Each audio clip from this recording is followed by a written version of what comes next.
Près de 2500 personnes ont défilé ce matin dans le centre-ville clermontois, direction la place de Jaude. Un rassemblement interprofessionnel national à l'appel de 8 syndicats sur des revendications aussi diverses que variées. Des syndicats qui ont d'ailleurs eu un peu de mal à dégager une unité dans le mouvement. Anne-Chloé Beauté et Julien Monté. Des revendications multiples, des prises de position différentes. Difficile ce matin pour les 8 syndicats présents de fédérer le mouvement. Pourtant, selon eux, l'union du rassemblement est devenue une nécessité pour combattre la politique menée par le gouvernement. On considère qu'il est important de préparer un affrontement central contre le gouvernement et le MEDEF, y compris par la grève générale. Et c'est le sens de notre présence ici. Le mécontentement est général.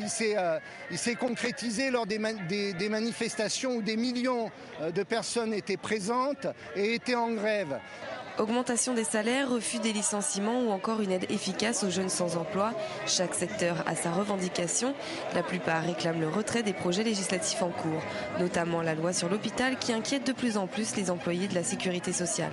Ce que le gouvernement essaie de faire aujourd'hui par un libéralisme effréné, c'est de faire payer les malades. La sécurité sociale, c'était pas ça, c'était cotiser selon ses moyens, recevoir selon ses besoins. Il faut taxer les bonnes personnes, les bonnes cibles.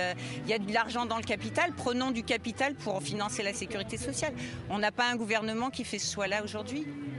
Des décisions critiquées et rejetées par les syndicats qui portent peu d'espoir dans les actes futurs du gouvernement. Pour autant, ils ont choisi de ne pas baisser la garde. Une prochaine journée de mobilisation nationale est prévue le 13 juin.